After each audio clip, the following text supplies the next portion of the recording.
position and requires 2/3 vote. Each article requires a motion and a second for discussion, as does each amendment. For the motion and second, please state your name because the secretary or clerk needs the names for the minutes per RSA 91A. Procedurally, I will read each warrant, then ask for a motion and a second to open the warrant for discussion. If there is discussion, I will then read the warrant again. If there's not significant discussion, I'll just ask for a vote. You obviously may overrule any of my proposed rules by a majority vote. Does anyone have any objection to these rules? Okay. So we're going to proceed with the school district warrant, but before we do that, I guess we should have everyone introduce themselves who are up here. Why don't we start here? Hi, I'm Kristen Stelmach. I'm Curtis Coleman. Dan Bianchino. Mike Wade. Amy Frechette, Superintendent. And the three closest to me are the members of the school board. Okay, so the first the first three articles are elections. Article 1 for moderator, Ed Alkali was elected with 33 votes. School board clerk, Kathy Carrier was voted in by a write-in vote with 11 votes. Kristen Stelmach got 1 vote, as did Tyler Stellar O'Rourke. Kathy Carrier won that with 11 votes, though. There was a vote for a school board for 3 years, for a 3-year position. All the following people were tied with 1 vote, so they're going to have to fight it out. Kristen Coleman got 1 vote. Kathy Ryan got 1 vote. Curtis Coleman, Sarah Knox, Tim Sorgi, Kristen Stelmach, Kelly Robitel, and Joe Ferris. Have at it after the meeting and decide who wants to be the school board representative. Tim Sorgi? And I suspect if you didn't get a vote, I suspect you might be able to talk your way into a position anyway. And finally, for school board treasurer, Article 4, Kathy Carrier was elected with 3 votes. Ann Merrow got 2 votes. Colleen Cormack, Leah Valderas, and Sam Remick got 1 vote each. Okay, we are turning to Article 5, which is on page 86 of the town report, if any of you have the report, and it will be dealing with the budget, which is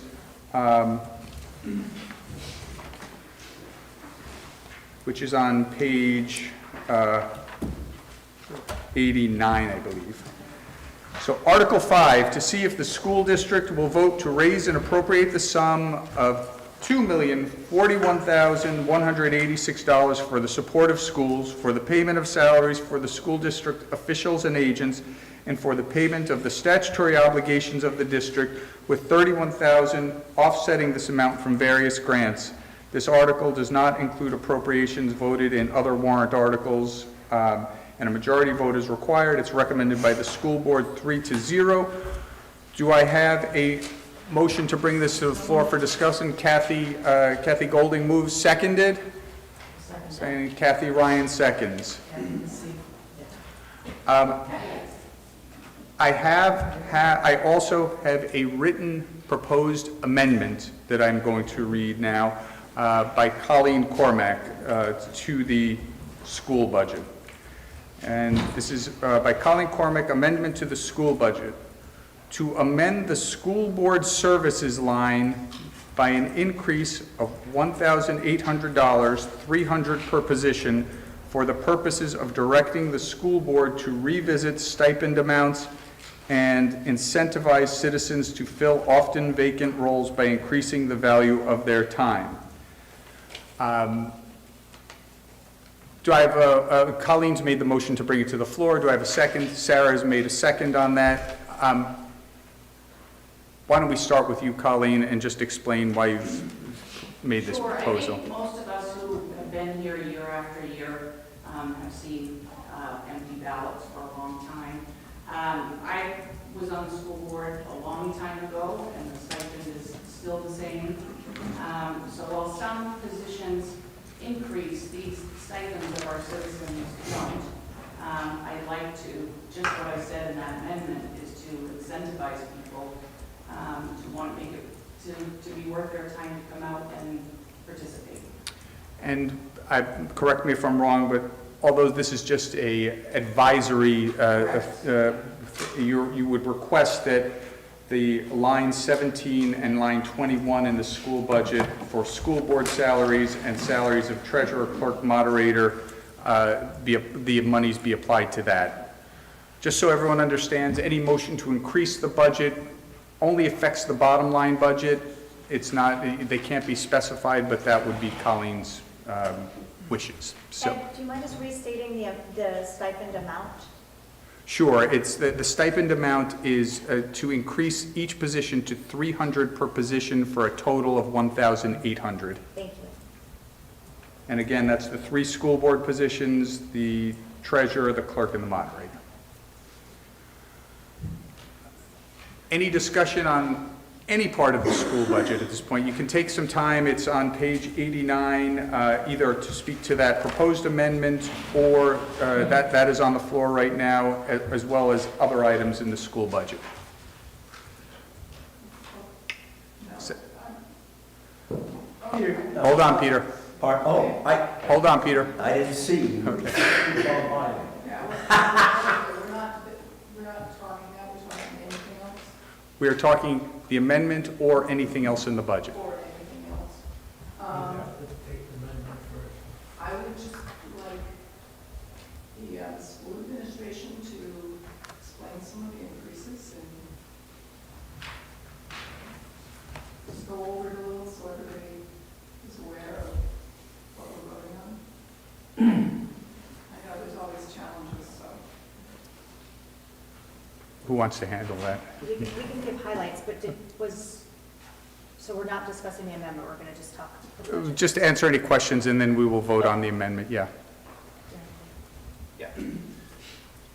So the biggest changes for this budget is it's the first year of the new elementary school contract. Next year, that goes into effect, the middle school and high school, which come up later. Those will be in the following budget year. And that was actually about a $25,000 savings. High school tuition increased by $123,000. So in the last handful of years with COVID ESSER funds, there's been a lot of extra funds available to the Conway School District to use for different programming positions. That money ran out for the district on September 30th, 2024. So last year, a lot more money had to come from the local budget because those grant funds weren't available. So every year with the current high school, middle school and high school contract, there's a return from unexpended funds in the prior year.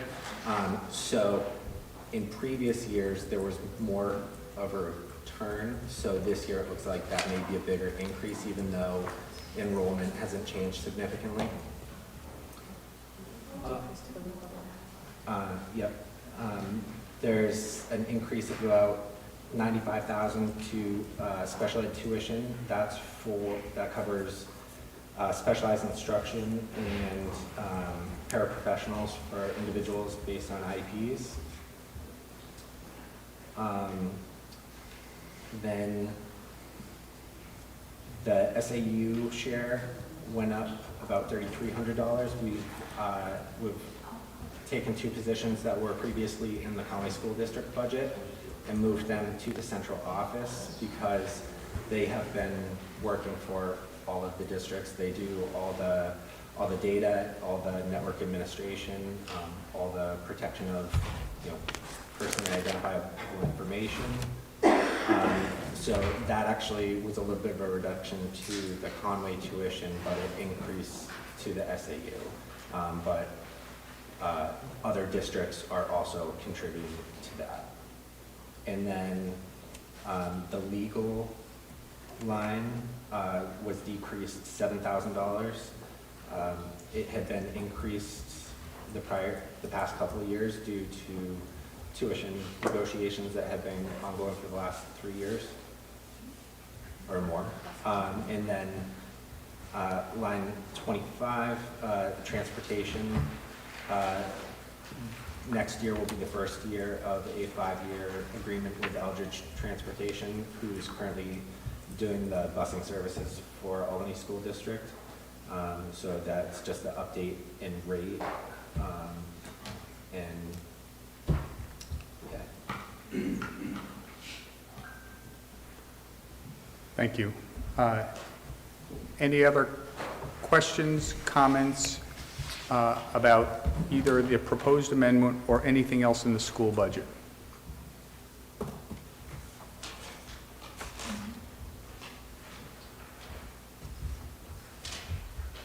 Okay, I'm going to ask, so the effect of the amendment as it's voted in would be to increase the bottom line school budget from $2,041,186 to $2,042,986. Recommended to increase those item lines that I had previously read. So I'm going to reread Article 5 as amended and ask for a vote on the amended article. To see if the school district will vote to raise and appropriate the sum of $2 million. Mr. Moderator? Yes, You gotta yeah. dispense with the amendment first. We are voting on the amendment. And then we're voting on the budget as amended, which increases the total line. So we're voting on the budget as amended. If that doesn't pass, we will go back to the previous, prior to the amendment. You've got to vote on the amendment itself, the increase from $1,800 to the bottom line. That's what we're doing. Okay. Article 5 is amended to see if the school district will vote to raise and appropriate the sum of $2,042,986 for the support of schools for payment of salaries for school district officials and agents for the payment of the statutory obligations of the district, with $31,000 offsetting this amount from various grants. Article does not include appropriations voted on other warrant articles. All those in favor? All those opposed? Article 5 as amended passes.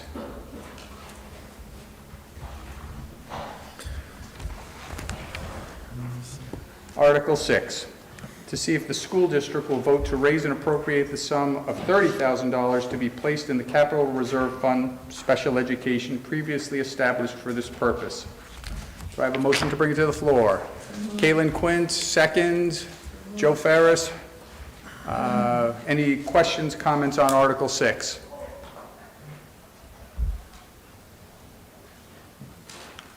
All those in favor of Article 6? Article 6, all those opposed?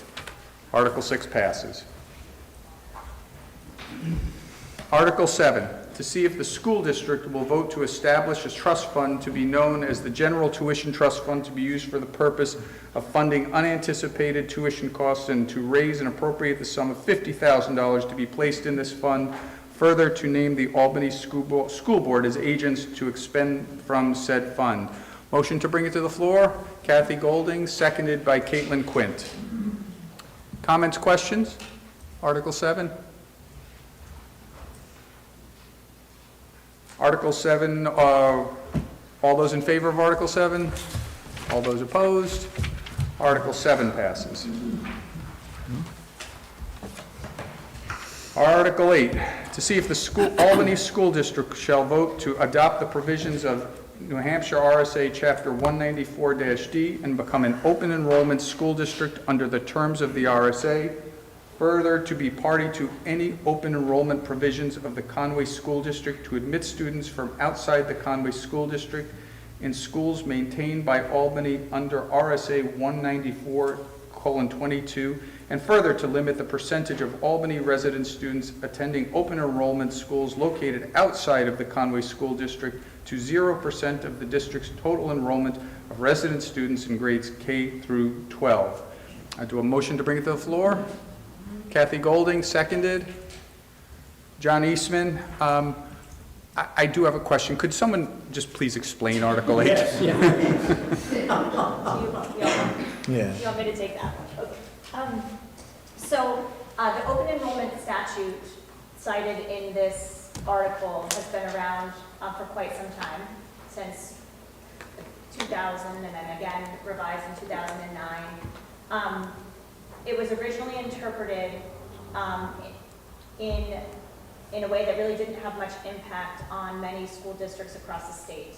Essentially, a school district could adopt the provisions of open enrollment and accept students into their district with tuition funds being paid for by the resident district. It was originally interpreted that the only way that could happen, kids moving in and out, was if both school districts deemed themselves open enrollment under this statute. So across the state, there was only 2, I believe, schools that even adopted this. One that would accept students and allow students to go out, and the other that would accept students and not allow any to go out. It really was a non-issue because it was always interpreted as it needing to be a 2-way street. And because there were so few districts that had adopted the open enrollment provision, it really didn't impact anyone all that much. A Supreme Court case challenged the interpretation of this statute. And essentially, the new interpretation is such that any student in any school district across the state can attend another open enrollment school at 80% of the resident district's cost per pupil as determined by the Department of Ed. And that sending district does not also, it doesn't require that sending district to also be deemed open enrollment. The student can't just go anywhere. They have to go to another open enrollment school district. But it doesn't matter what the sending district is as far as open enrollment or not. Any student can go anywhere at the expense of the resident district. So that new interpretation of the law that's been on the books for quite some time is causing a tremendous amount of confusion and concern, specifically for small rural school districts. If students go anywhere, their special education costs are still the responsibility of the resident district, no matter where they go. And for districts that have their own schools, their cost per pupil could be quite high, and you're paying 80% of that. We believe that if challenged for a town like Albany, who doesn't have your own school, your cost per pupil would be Conway's, because that's who you have a tuition agreement with, but that has yet to be challenged at the state level. And there's just a tremendous amount of ambiguity as far as what this means for our small school districts. It's the recommendation of the board and of most superintendents across the state, all superintendents in the North Country, but most of the superintendents across the state, that our school districts deem themselves as open enrollment, which is what this article does. And the reason behind that is because by doing so, you can control the number of students you're willing to pay tuition for to attend an open enrollment school outside of your district. So you can set that limit at 0, and therefore you say, we're not going to fund the tuition of a student going to another school outside of the contracts you already have established, in this case, obviously with Conway. You can't accept students because you don't have a school, but the way this article is worded allows you to agree to Conway's adoption of open enrollment, and Conway's article allows them to take in students from other districts, not allow any to go out, which in theory, should there be kids that move around, and I don't anticipate there being many, because most districts are doing this and setting the limit at 0. But should that happen and Conway's enrollment increases, that benefits our sending towns. the more students, the lower the overall cost per pupil is, and the lower the regular operating costs are. There are multiple pending bills right now being fast-tracked, and so all of this could change overnight. We're staying up to speed as best we possibly can. One amendment to the article requires the district pay 100% of the cost per pupil, not 80%. But this is a way not to limit parental choice, but to address the issue of open enrollment thoughtfully, as to not have pretty catastrophic impact on some smaller school districts across the state. Right now, for example, talking about mitigating the financial risk, right now your contract with Conway, and even in the proposed contracts with Conway, you only get billed for special education services, for example, for things that rise above what Conway has on staff. So a special education teacher working with an Albany student is not billed back to Albany. Right now, that's just folded into your contract with Conway. Should any number of your students attend an open enrollment school outside of Conway, it's my assumption that any and all special education related services would be billed back to the sending district, the resident district. And if you place yourself in the shoes of the receiving district, why not increase the cost you're charging for those services? Because it's essentially revenue and staff that you have to provide. So really this is an attempt for right now to mitigate the financial risk associated with just letting kids come and go as they please. I wish I had more definitive clarification that's for you, good. but And it doesn't affect like how the district places No. that something different? no, Okay. yep, completely different. Any other questions on this article? Peter? Peter Don Cox, D-O-N, D-O-N-I-C-S. The cart is before the horse. I don't understand why this should even come up now, until the basic questions are taken care of at the court level. Okay? In other words, alerting us this is happening, fine. But for us to appropriate money and so forth, I think is not a proper time at all. That should only be, courts make the decision, the school board, whether we agree or not. But if it becomes something we have to work into our budget, then we'll vote on it. You know what I mean? It's just, as your explanation was outstanding. Consider what a mess this is, all right? And also because we don't have a school system, you see? We use towns outside. So with all respect, I appreciate the work that's done on this and so forth. And we want the best education system we can get for the dollar we pay. But this is so convoluted, and the horse is ahead of the cart. Let's get the cart set. So I would vote against this. Thank you. Would anyone like to respond to that, or anyone else? Is any response first? Or We kind of have to vote for it. So, because we don't want to be paying kids to go out of the district. So, and then it just lets the enrollment at Kennett go down, and then we end up paying more per kid for the ones that do go. So, if someone wants to send their kid to private school or another school, that's fine. Just pay for it yourself like everybody's done. Don't make the town do it because it's going to cost us on the other end. So, I get it, it's confusing, and it's a bunch of legal baloney, and it only came up because it got challenged in another district a little bit south of us, and so they redefined it. I could give you the legal jumbo on it if you wanted. But it's something that I think it protects us more than anything. So that's my opinion. And just a point of clarification, it doesn't, you're not raising and appropriating any specific sum of money tied to funding this. Per the RSA, you had to create a budget line for open enrollment tuition as a placeholder.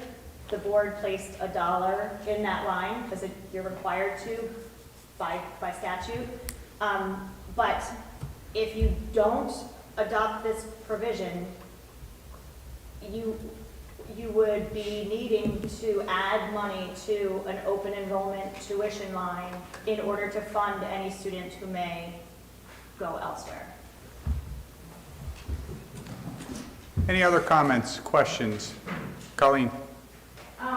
Well, I was trying to follow that. I don't know if I got it right, but I'm nervous about approving anything that says that we can't, that a parent can't send their child to another school. That makes me nervous. 0% makes me nervous. Our old contract said 5%. I mean, if I followed it right, I'm wondering why it doesn't then say open enrollment schools located outside of an open enrollment school. I'm not sure that I followed that right, but why does it say that instead of specifically the Conway School District?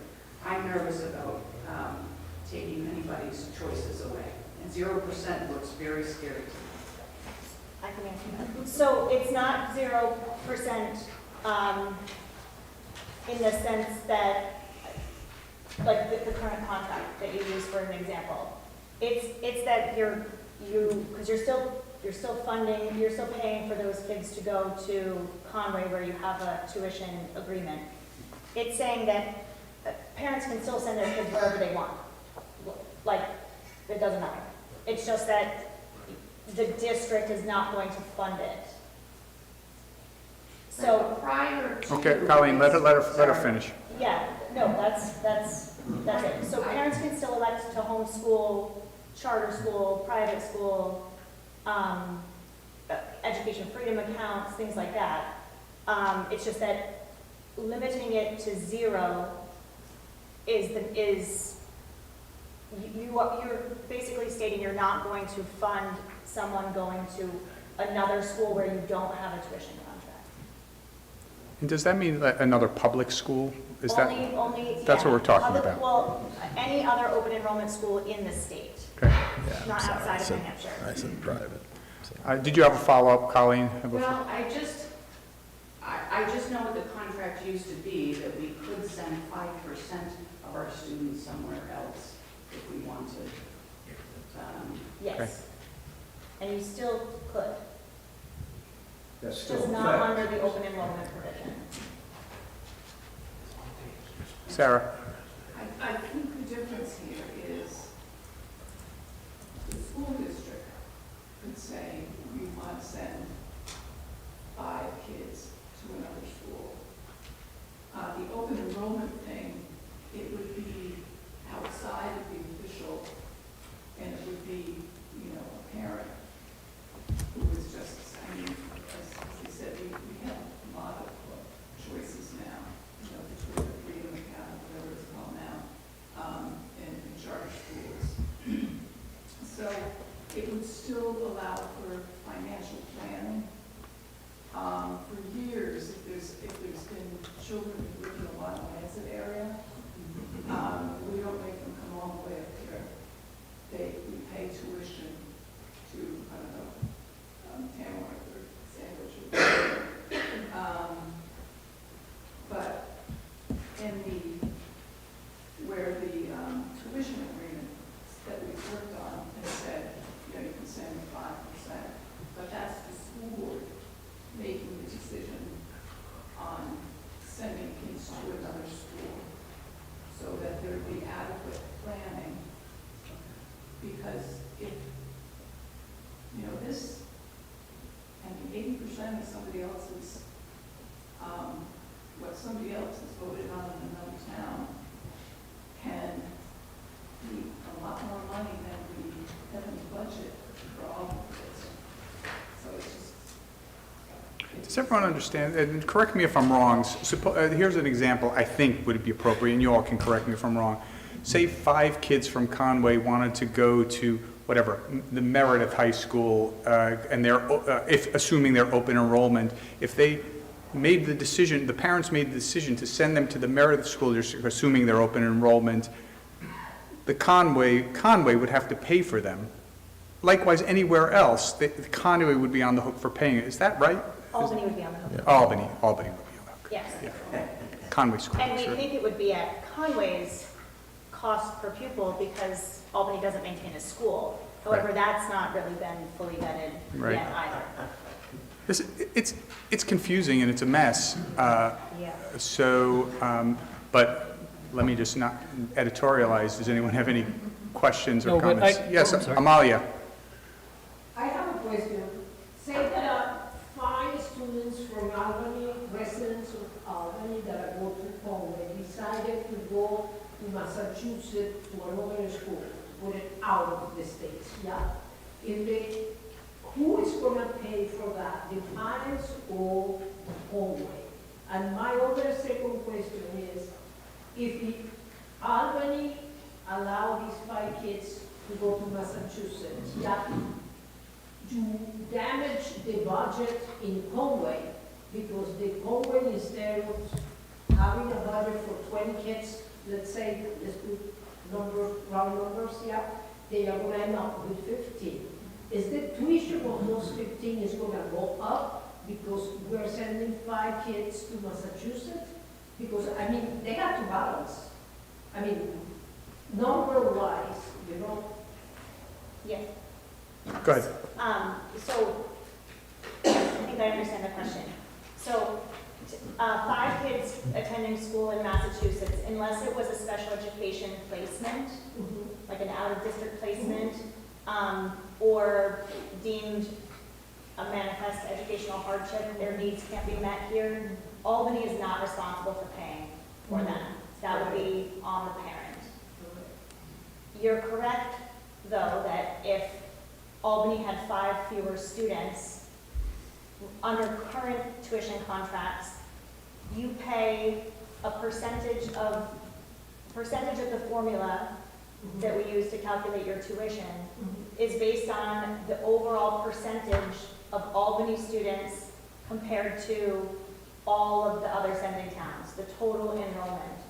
So any fluctuation in enrollment, whether up or down, has an impact on sending town's contribution. In the new proposed contract, I don't want to Go ahead. skip ahead, it's based only on the number of students that you send. So there's been a significant change from the current contract of Conway to the proposed contract of Conway in that you're not on the hook for kids you don't send. Does that make sense? Any other comments, questions on Article 8? Anybody? Okay, I'm going to read it again, see if we can understand it better this time. Article 8, to see if the Albany School District shall vote to adopt the provisions of New Hampshire RSA Chapter 194-D and become an open enrollment school district under the terms of the RSA. Further, to be party to any open enrollment provisions of the Conway School District to admit students from outside the Conway School District in schools maintained by Albany under RSA 194:22, and further to limit the percentage of Albany resident students attending open enrollment schools located outside of the Conway School District to 0% of the district's total enrollment of resident students in grades K through 12. All those in favor of Article 8? All those opposed? Article 8 passes.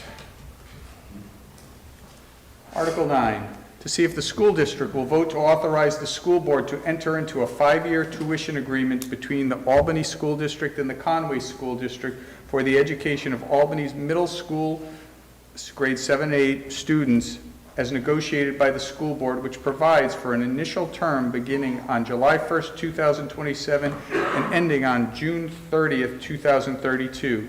the agreement automatically to be renewed unless either party notifies the other of its intention not to renew, and further, to authorize the school board to submit the agreement to the State Board of Education for approval pursuant to RSA 194:22, and to authorize the school board to take such other and further acts necessary to give effect to this resolution, including the adoption of minor amendments to the agreement from time to time during its term without further action by the school district meeting.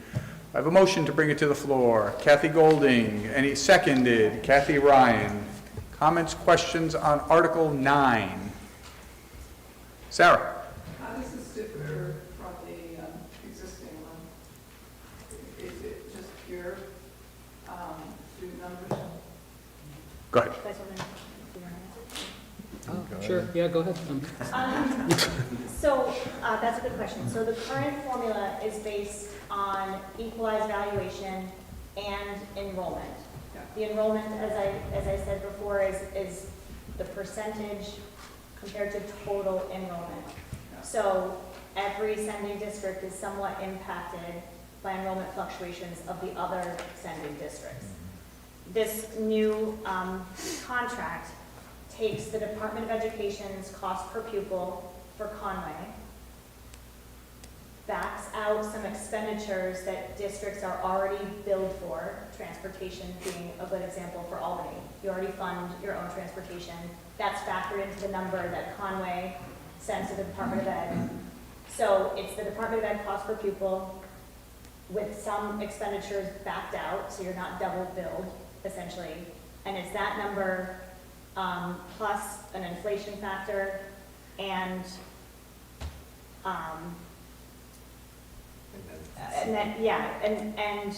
then that's multiplied by the number of students you send.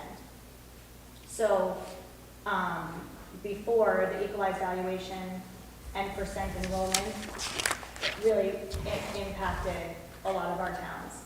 This is based in concept solely on cost per pupil. So you're not paying for students that don't attend, essentially. Right.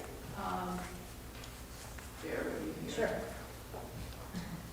Because I was on the school board in the 80s, and I was on the school board when we were doing those little contract things. But I remember in the olden days, you know, let me blank out that one. Lately, my understanding is that the cost per student that we're billed like now is based on last year's complete costs. So we're always kind of a year behind. Is that still going to be the case? Yeah. So currently, it's kind of a blended rate. We look at the approved budget for the upcoming year, and then, as I mentioned earlier, there's adjustments for last year. So we budget for the approved budget, but then in the subsequent year, if that budget's underspent, that surplus gets returned proportionally to all the districts. Okay. And then there's similarly we budget based on enrollment at the time of the tuition contract, and then for students that either move in or move out of district, there's an ADM adjustment as well. So this new proposal is just taking the DOE cost per pupil, which is based on the prior year's actual expenditures. So for the 26 or the 27 school year, you would be using the 25 actuals. And then we would also be using the 25 actuals for ADM. So there's no adjustments in subsequent years because, you know, depending on like a year like this, like with the COVID grants, it kind of artificially skews the numbers. So this should be a lot more predictable. And then you don't have those multiple factors that are causing increases or decreases.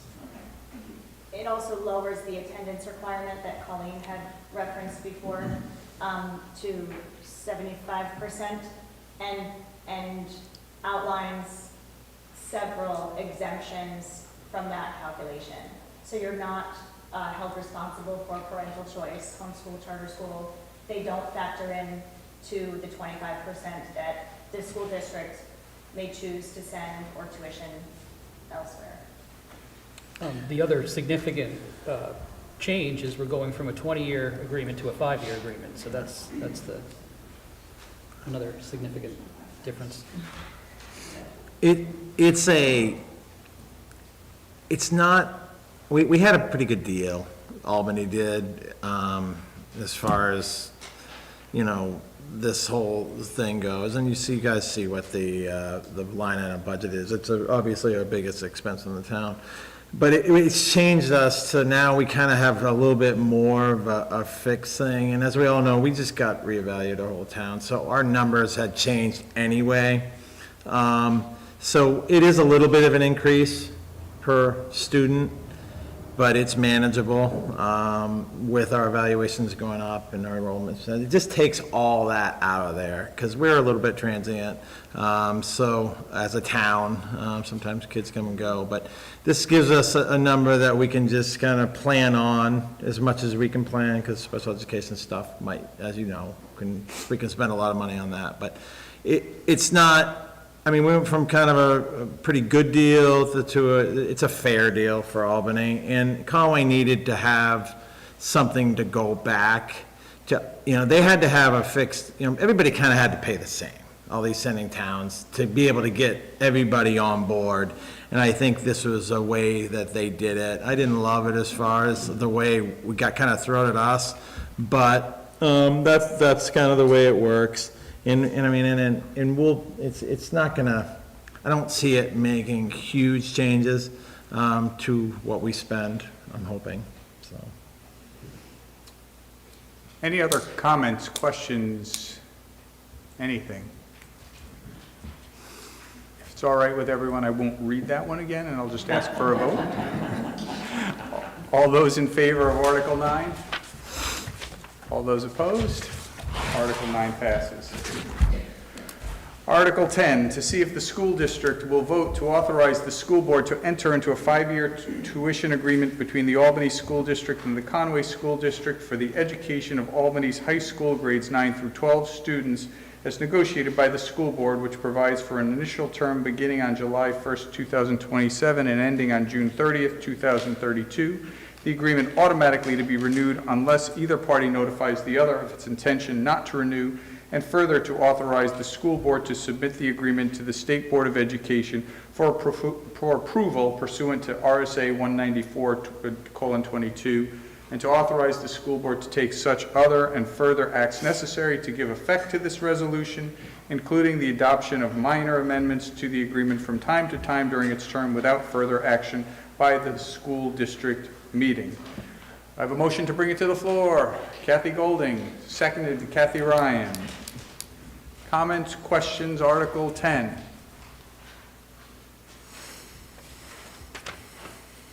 All those in favor of Article 10? All those opposed? Article 10 passes.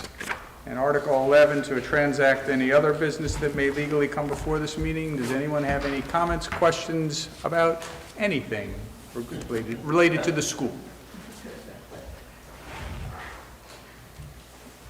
Anything else?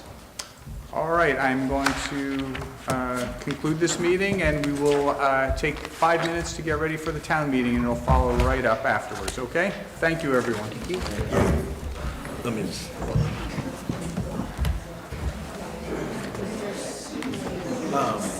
so if you guys, if none of them want it, just tell me, Okay, that was gonna be my question for the next meeting. whatever. We'll have to decide something. I mean, we'll still have a quorum, but we'll just have to decide something. Yeah, so if, someone's great, wants to do it, I'm fine. We got, You couldn't get one more vote? I had it on my schedule as 28, like I said, I couldn't make it told me that.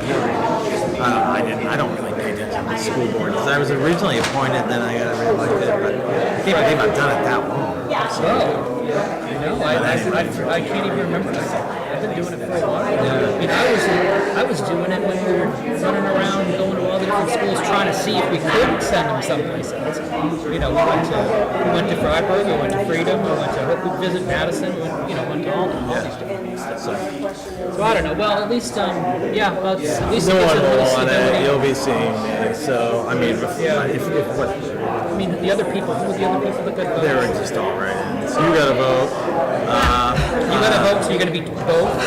I don't, no, you gotta vote for treasurer. Kristen got one, so she's not gonna want it, Kathy got one, she's not gonna want it, so, whatever. Yeah. Well, now that they've upped the tuition, Another the big 300 bucks. stipend, we can retire now. I didn't know you even got a stipend. Yeah, I would, if they would have said don't get one in the anything. mail. What's that? You don't get, like, we get one a year, right? One a year, I think. So you So just probably have- just have Well, we changed it from doing it, we used to do it, we were the only district that did it, so that you got paid by the money. And I was like, no, man, that's the thing, and every time would be like, okay, what did you go to? Did you go to the SAU meeting, and did you do this? And I was like, wait a minute, I can't even remember what I did last week, I don't know what I did 2 months ago, how many meetings I did.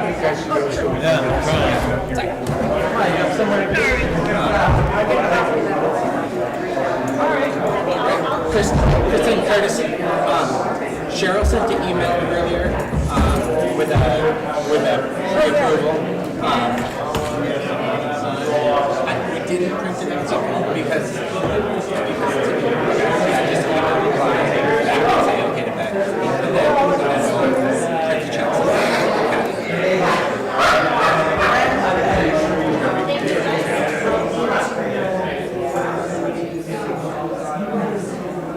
I'm going to just give this to you.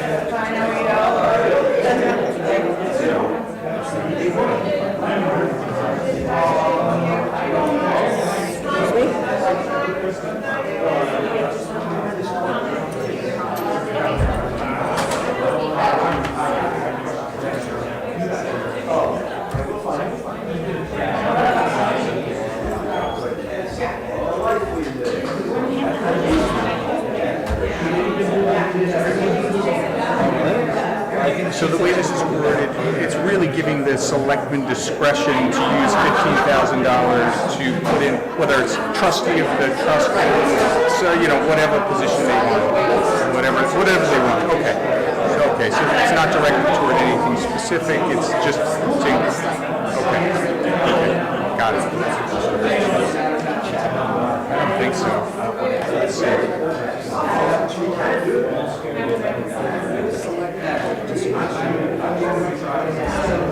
Conservation Commission attendance. Conservation Commission attendance. Yeah, that's it, that's right. There's $1 for Conservation Commission legal. Hope they don't hire me.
It's electricity, it costs money.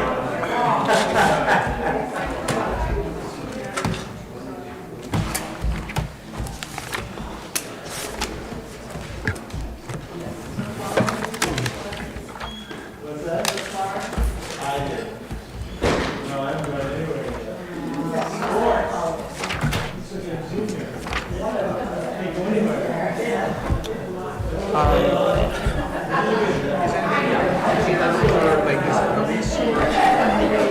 Alyssa should be here. Sandy should be here. Hey. The only thing I was going to make a point of is the amendment that was offered by, okay, you should have voted on that amendment first.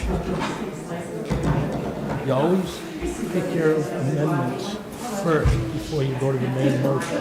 And then you vote, first is the amendment passed. Okay. You would then modify the bottom line, like you said, I see. and vote on the main motion. I see what you're saying. That was the only thing I was, I got you.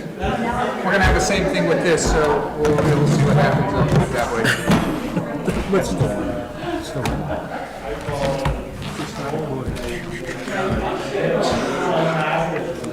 That last one's been on it. Well, good, because I just got the whole thing here. The what? Okay, everyone, we're gonna get started.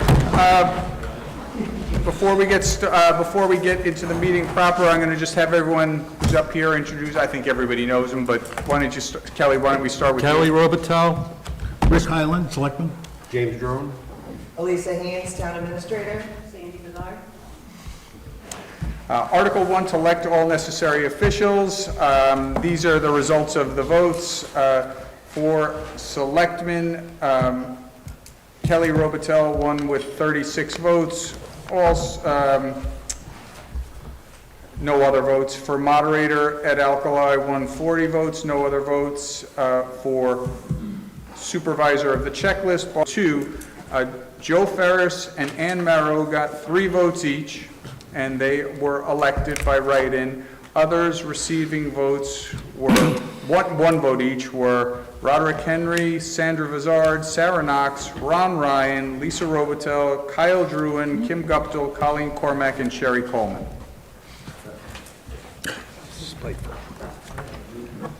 Okay, we're going to get right into Article 2, which is going to be the budget. And Article 2, and just give you a heads up, there is going to be a proposed amendment. For Article 2, to see if the town will vote to raise and appropriate the sum of $982,163 for municipal operating budget for the ensuing year. This article does not include appropriations in special or individual warrant articles addressed separately. Do I have a motion to bring to the floor? Kathy Golding, seconded by Kathy Carrier. I have a written amendment to Article 2, the budget, by Colleen Cormack. A proposed amendment is, I would like to amend the overall budget by an increase of $15,000 for the purposes of directing the Select Board to revisit stipend amounts and incentivize citizens to fill often vacant roles by increasing the value of their time. Colleen's made a motion to bring to the floor. Do I have a second? John Eastman makes a seconds that.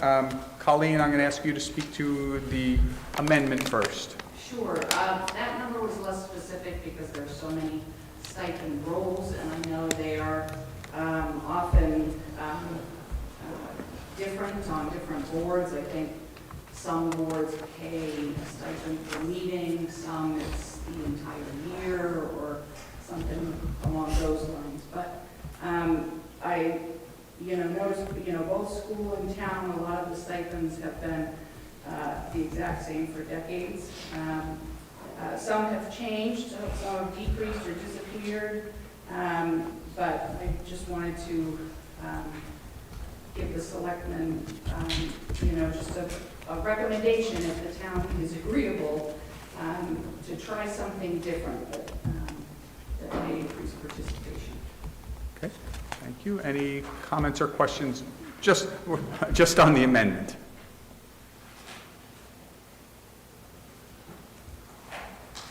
Okay, yes, Sean. So it's an amendment to increase stipends, that it doesn't say how much for which boards?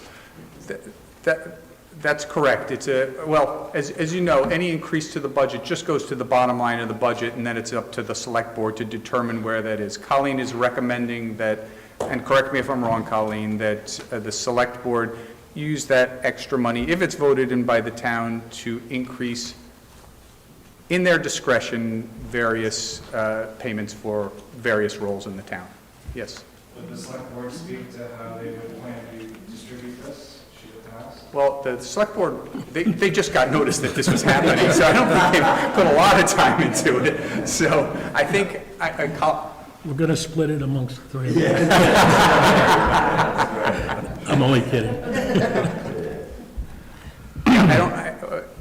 do you want to address that? I'd say fairly, I'd say across the board, did be across the board, whoever, I call it volunteering because there's not much of a stipend as it is, but across the board increase wouldn't hurt. I mean, we do need more people, you're right. I think, as I'm speaking for the other two selectmen, but correct me if I'm wrong. I mean, everyone's just as important. Agreed. It'd be a matter of division, however many positions, and, yeah. Any other comments on that? On the amendment? Okay, so what we're going to do now is, I spoke with Rick during the break, we're going to just vote on the proposed amendment to the budget, not the budget itself. So we're voting on Colleen's amendment to amend the overall budget by increase of $15,000 for purposes of directing the select board to revisit stipend amounts and incentivize citizens to fill often vacant roles by increasing the value of their time. All those in favor of that amendment? All those opposed? The amendment passes, and the increase would make the proposed budget to Article 2 to increase from $982,163 to $997,163. The budget itself is on pages 7, starting on pages 7, and I'm going to give everyone a couple of minutes to review the budget before we start our discussion on the budget. Again, it starts on page 7 of the annual report, and I will reconvene the meeting in a couple of minutes.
I'm going to give about one more minute.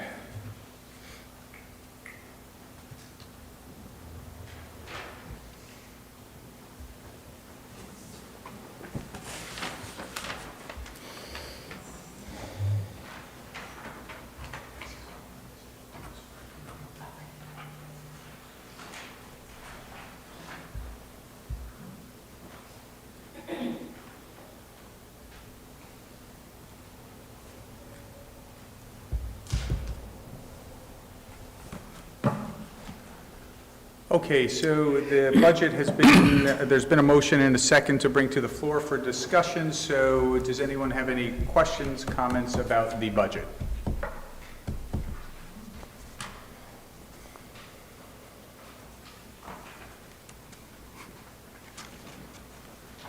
God bless you all.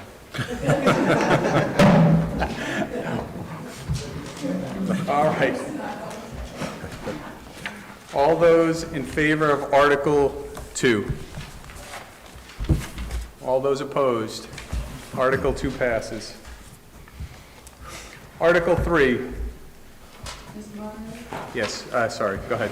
I'm going to make a motion, Kathleen Golding, a motion to vote on Articles 3 through 10 as one.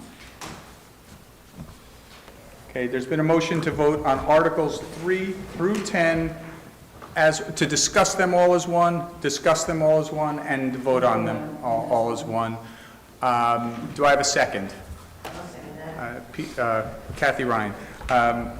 Is any discussion? Does anyone have an opposition to that, or concern, or want to talk in support of that?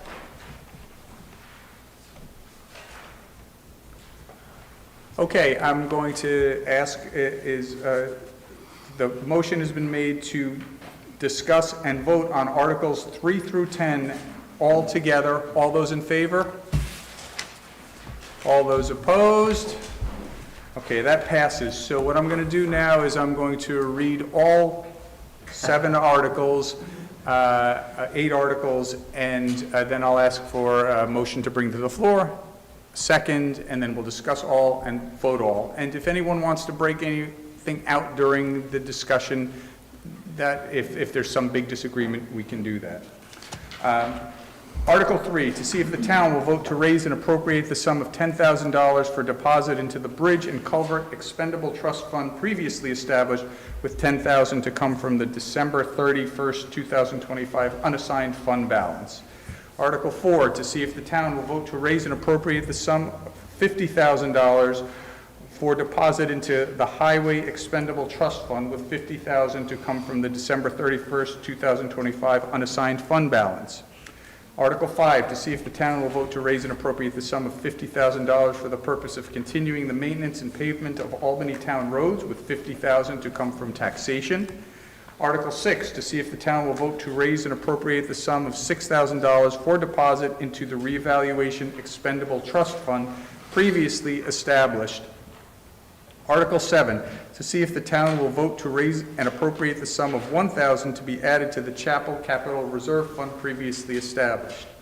Article 8, to see if the town will vote to raise and appropriate the sum of $1,000 to be added to the Cemetery Expendable Trust Fund previously established. Article 9, to see if the town will vote to raise and appropriate the sum of $6,000 to be added to the Town Hall Capital Reserve Fund previously established. Article 10, to see if the town will vote to raise and appropriate the sum of $1,000 to be added to the Emergency Management Capital Reserve Fund previously established. Motion to bring to the floor. Kathy Carrier, second Caitlin Quint. Comments, questions, concerns, articles, any article 3 through 10. Colleen. I'm just curious about Article 5, what's coming up next?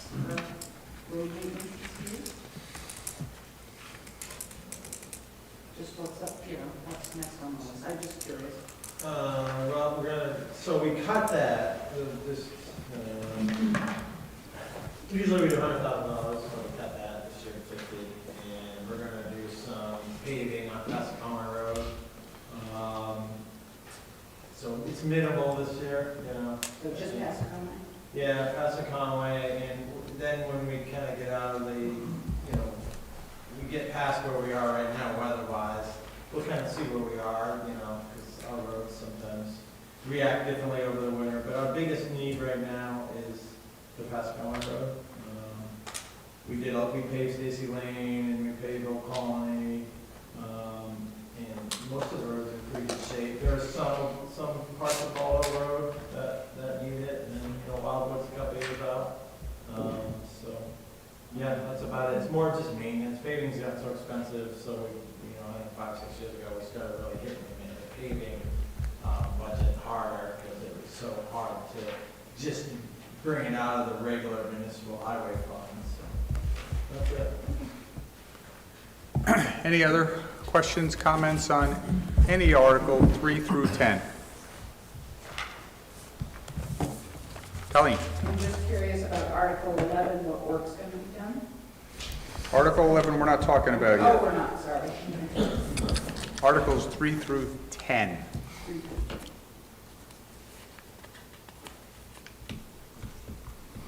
If there's nothing else on Articles 3 through 10, I'll ask all those in favor of Articles 3 through 10. All those opposed? Articles 3 through 10 pass.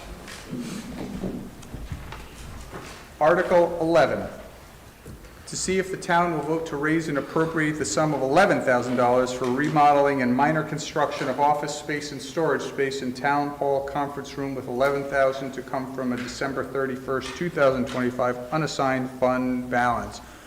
Motion to bring to the floor. Kathy, seconded Dan Bianchino. I got you in there, Dan.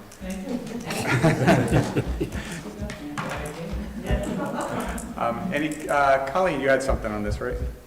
Just curious to know what the work is that's being done. You want to take that, Rick? Sure. The town clerk office is very crowded. The safe is very full. We have to keep records for long periods of time in the town clerk's office, and she needs extra space. So what we're going to do, since we've moved all our meetings out here into the big hall, we're going to take the small meeting room that we used to meet in, and we're going to divide that almost in half. We're going to put in a secure wall, because the storage has to be secure. We're going to leave the door that's there, because that's a very heavy, solid door for secure reasons. And the other half of the room will be for planning and zoning board records and file cabinets and that sort of thing. And then around the back side of where the town clerk's extra storage is going to be, we have going to have a little room for the supervisors and a checklist for their records, because they have to be secure as well. So the clerk's office is going to open up. It'll open so up it has all the way access right through. We'll gain some space in that little alleyway where the supervisor and checklist have their files and work and whatnot. And it's just open up storage. We're outgrowing this building. And since we moved everything out here, that makes the most sense. Quotes are hard to get in this area, if you've ever tried to do it. But I've got a couple of local people, one to do the actual contractor work, as well as the electrical work that needs to be done to rearrange lights and switches and plugs and that sort of thing. And 11,000 is about what we figure we can do it. And both of the people that are going to do it are residents of town. So we're trying to keep it local as well. Sean? Part of that involve upgrading this space with maybe a video screen or. We're working on that. ability to have remote viewing. Now that this budget is finished, we're going to turn around and we're going to purchase a roll-around thing to mount the big screen that's in the meeting room that's in there now, and probably even put a whiteboard on the backside where you could turn it around and draw on it if you want. And the ability to have remote access so people that can't make it physically to a meeting could log in and. Not yet. Not but yet, that's- we're working on it. It's not that we can't do it now, it's just a recommendation on what you'd need would be good. You know, we're up to moving all that into here and making this a final place for all our meetings. And that's what we're trying to do with that. And we're going to take it out of the unexpended cash balance to not, raise taxes to do it. Any other comments or questions, Article 11? Okay, all those in favor of Article 11? All those opposed? Article 11 passes. I believe there's going to be a motion coming up to combine some articles. I just want to point out one thing before we do that. There was not a typo, an omission on Articles 18 and 19. Article 18 and 19, it says recommended by selectmen. The word not should be in Articles 18 and 19, not recommended by selectmen for Articles 18 and 19. I just want to point that out to everyone. Okay? Kathy? May I make a motion to vote to combine Articles 12 through 19 into one vote? Second by Caitlin Quint. Any comments or questions about that? All those in favor? All those opposed? Motion passes. Articles 12 through 19 shall be discussed and voted on together. If something happens during the discussion that mandates a change, we'll deal with that. I'm going to read all of them and then ask for a motion and a second. All these are by petition. Article 12, to see if the town will vote to raise and appropriate the sum of $2,000 for the Family Resource Center at Children Unlimited. Article 13, to see if the town will vote to raise and appropriate the sum of $1,708 for the operation of the Tri-County Community Action Program, Inc. service programs in Albany: transportation, energy assistance, weatherization, guardianship, Head Start, homeless intervention and prevention, disaster relief, and Tamworth Dental Center. Article 14, to see if the town will vote to raise and appropriate the sum of $4,000 to support Albany Home Delivered Meals, Meals on Wheels, congregate meals, transportation, program services provided by the Gibson Center for Senior Services, Inc. Article 15, to respectfully request that the town vote to raise and appropriate the sum of $4,214 in support of Starting Point, providing advocacy and support to victims of domestic and sexual violence and their children. Article 16, to see if the town will vote to raise and appropriate the sum of $1,000 for the Conway Area Humane Society for purposes of supporting continuing services for stray, abandoned, and neglected animals brought to the shelter by animal control or private citizens no longer able to care for them. Article 17, to see if the town of Albany will vote to raise and appropriate the sum of $3,600 for the support of White Mountain Community Health Center to help meet the health care needs of the uninsured and underinsured of the town of Albany.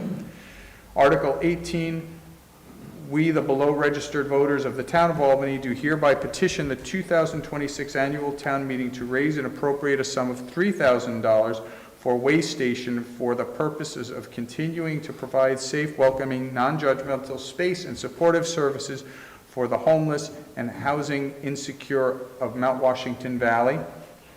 Article 19, to see if the town of Albany will vote to raise and appropriate the sum of $4,000 in support of Valley Vision Channel 3, the public education and government station in 2026. Valley Vision will film special meetings of Albany municipal meetings for airing on Channel 3 if requested by the Albany Selectmen. The sum is generated through franchise fees from Spectrum Cable and does not involve any revenue generated from tax dollars. Do I have a motion to bring all those to the floor? Kathy Golding, seconded by Colleen Cormack. Sean? Number 19. Yeah? So I see that the sum is generated through franchise fees.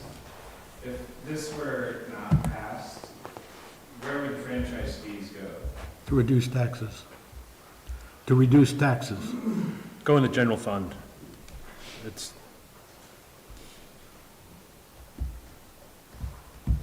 John?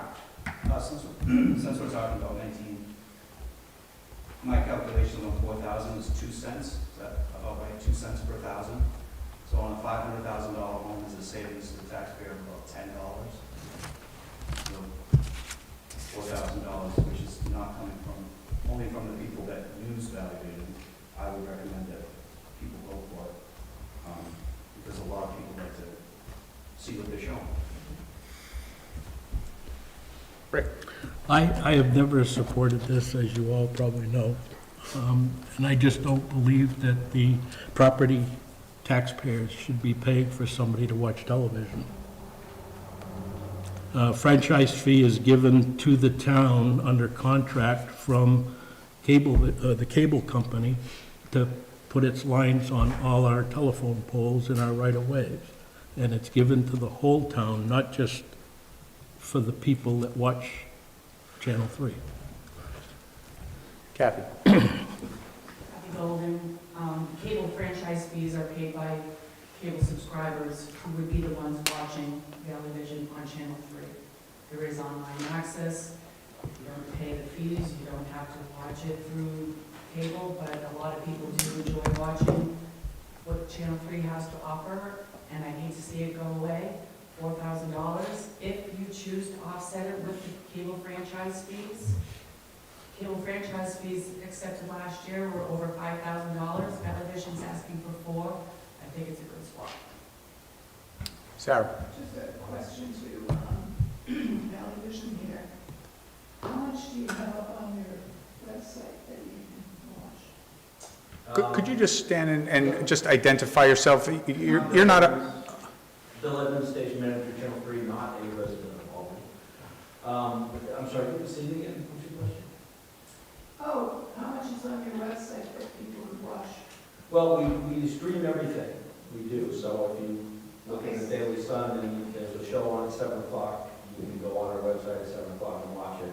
We archive, and this is, not really going to be of interest to you, but we archive Conway's meetings on there, and we're working on archiving our sports program as well. So essentially, people who aren't subscribers to cable can still get it, They can still, yes, they can watch it on our website. even though they're not paying for it. That is correct, that is correct.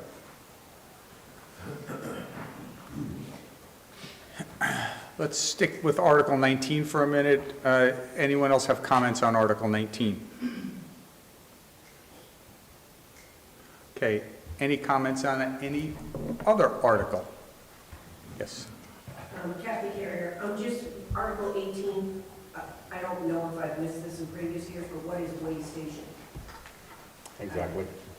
We don't know. They kind of hit us last minute. We don't really have a lot of information on them.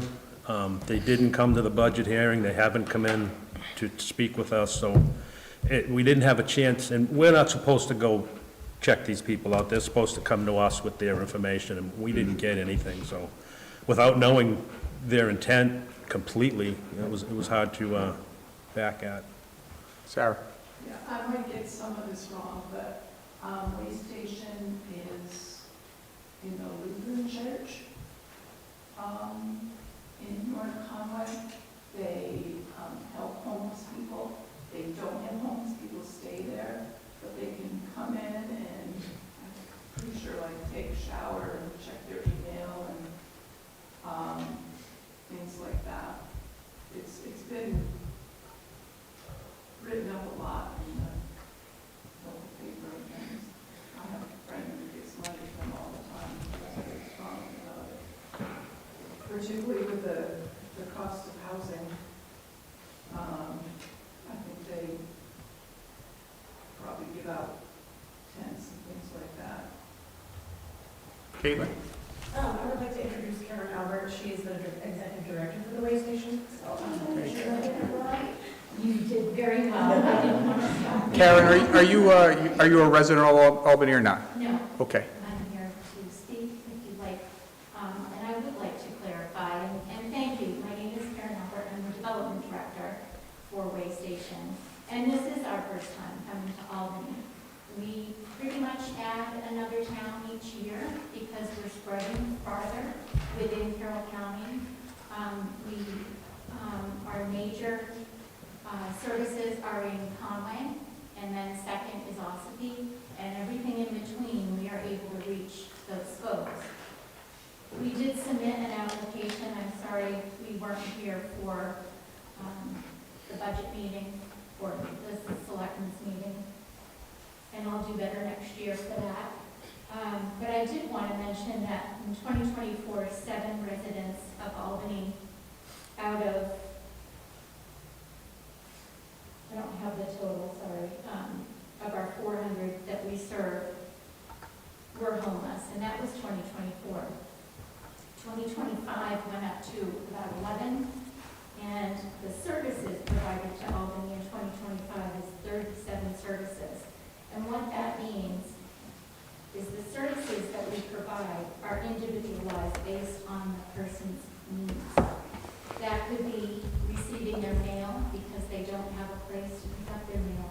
So they come to 17 Grove Street, which is behind the Lutheran Church in that building. They receive gas cards because that's their home, their car. They receive phone cards. Those are for emergency purposes and also any related jobs or employment and family connections. Phone is really the one thing that they can connect with other people. Homeless, the people who are living in a homeless situation are isolated. They don't want you to know they're there. We have many people who are invisible. Sometimes you do see them. And we don't always have to help those people because they don't come to us. But the ones that do, and we do calculate, we do make sure and count every person that comes in, and we ask them where they're from. And if somebody says they're from Albany, we,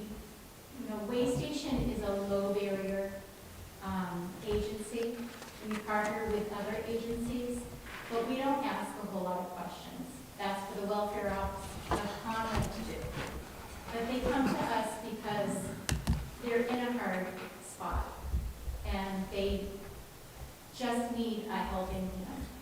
We provide clothing if they need it, we provide shelf-stable food. We also give laundry cards. We do provide a shower. They make an appointment for that. We have clothing if they need job-related things. We work with the Episcopal Church and Gibson Center to give a voucher so that they can go and choose the clothes that they like for no charge. So we help give people a leg up, and many of our clients have found housing solutions. And we really recognize them once a year. We give them a memorial award and recognize that they have gotten themselves out of their homeless situation. Many of our clients have jobs. They go to work in the morning. During the cold weather emergency shelter program, which we work with the state of New Hampshire, we provide housing for this year, it was over 1,000 roommates by mid-January. So our funding range, you might have read about that. So in addition to that, many people came forward and we raised over $40,000 in about a week to help the remainder of those cold nights that we had. And I want to correct, I think it was mid-February that we ran out of funds. But it was absolutely needed, and we put those people in hotels during our cold weather activation times, just like the towns. And we also provide gas cards and more gas cards if they can't stay in a hotel because not everybody can. And I'm here for any other questions that you have. Thank you. Thank you. Any other, well, let's just stick on Article 18. Any questions, comments on Article 18? Can I just? Yeah. I really appreciate you coming in. It goes a long way. We don't often have, and Bill, you too, it goes a long way to see you come in and speak to us. I had no idea, and if I could change my vote, I would, so I appreciate that. Any other comments, questions just on Article 18? Okay, any comments, questions on anything, Articles 12 through 19 now? Anything?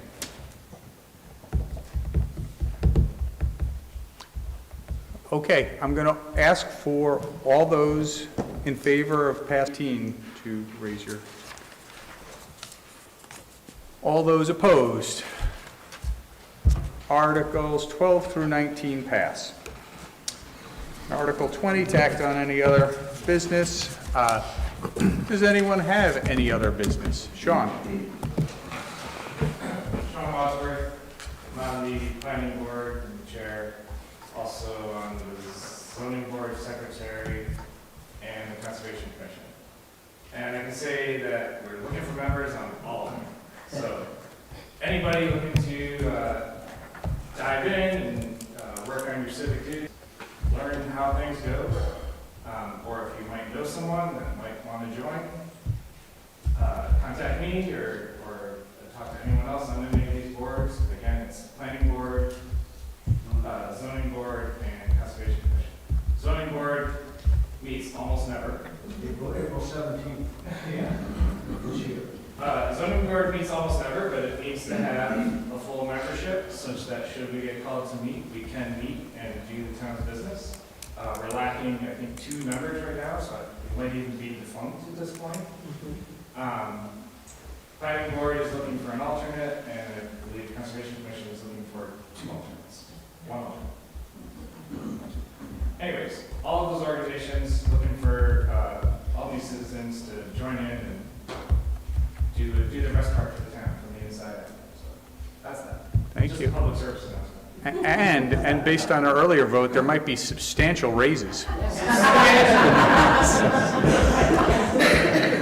Any other comments, anything else for the community? Any announcements, anything else?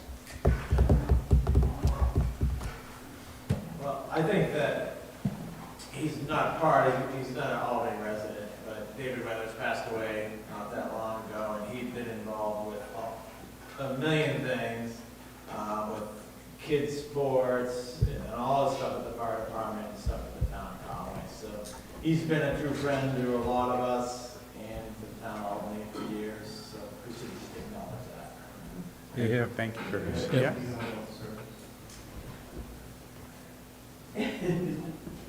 Service, do you want to tell everyone when the service is? Well, no, it's just, well, it's, they're gonna honor David on Friday from 4 to 6 p.m. at the fire station.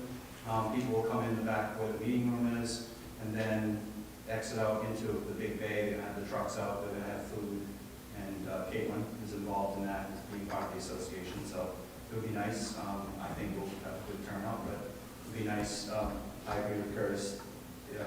You know, David lived in Conway, but he